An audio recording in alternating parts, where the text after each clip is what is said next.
So our next presenter is Mrs. Olivia Varsaneaux, who will be presenting on identifying barriers and facilitators to accessing harm reduction services in prisons, a global systematic review.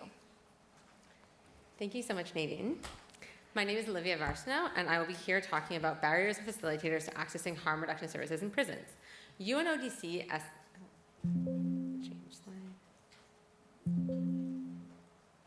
There we go. UNODC estimates that 1 in 3 people in prison have used drugs while incarcerated. Injection drug use in a carceral setting is key to the transmission of STBBIs. The risk of transmission is compounded by limited access to harm reduction services. WHO and UNODC recommend harm reduction services in prisons, and there's increasing evidence that they can be implemented safely and effectively in this setting. Nevertheless, there is a limited number of countries that have implemented prison-based harm reduction services, and a thorough understanding of the barriers and facilitators to accessing these services in the prison setting is lacking.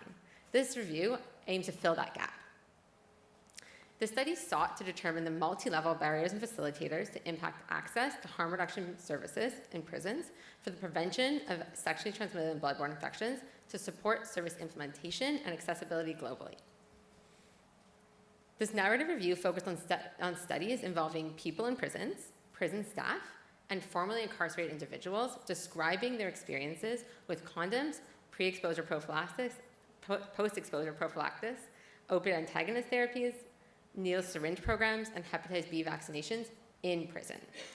Data extraction involved collecting study characteristics and quotations on barriers and facilitators. The findings were interpreted using a revised socioeconomic model, which you'll see on the next slide, with individual, interpersonal, and structural levels. And a content analysis was conducted to identify key themes across these levels. The majority of studies, about 85%, were conducted in high-income countries, and there was no studies that met the inclusion criteria on PEP. Stigma was seen as an overarching barrier across all services. Individual-level barriers were misconceptions about risk perception and side effects, and fear of repercussions due to harm reduction service participation. Interpersonal-level barriers were negative perceptions of harm reduction services among peers, staffs, and social networks, and a lack of confidentiality in program provision.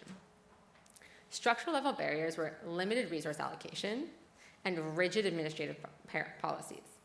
Facilitators across all services included education about risk prevention, positive perceptions of and previous experience with harm reduction services, and the most important one, support from leadership.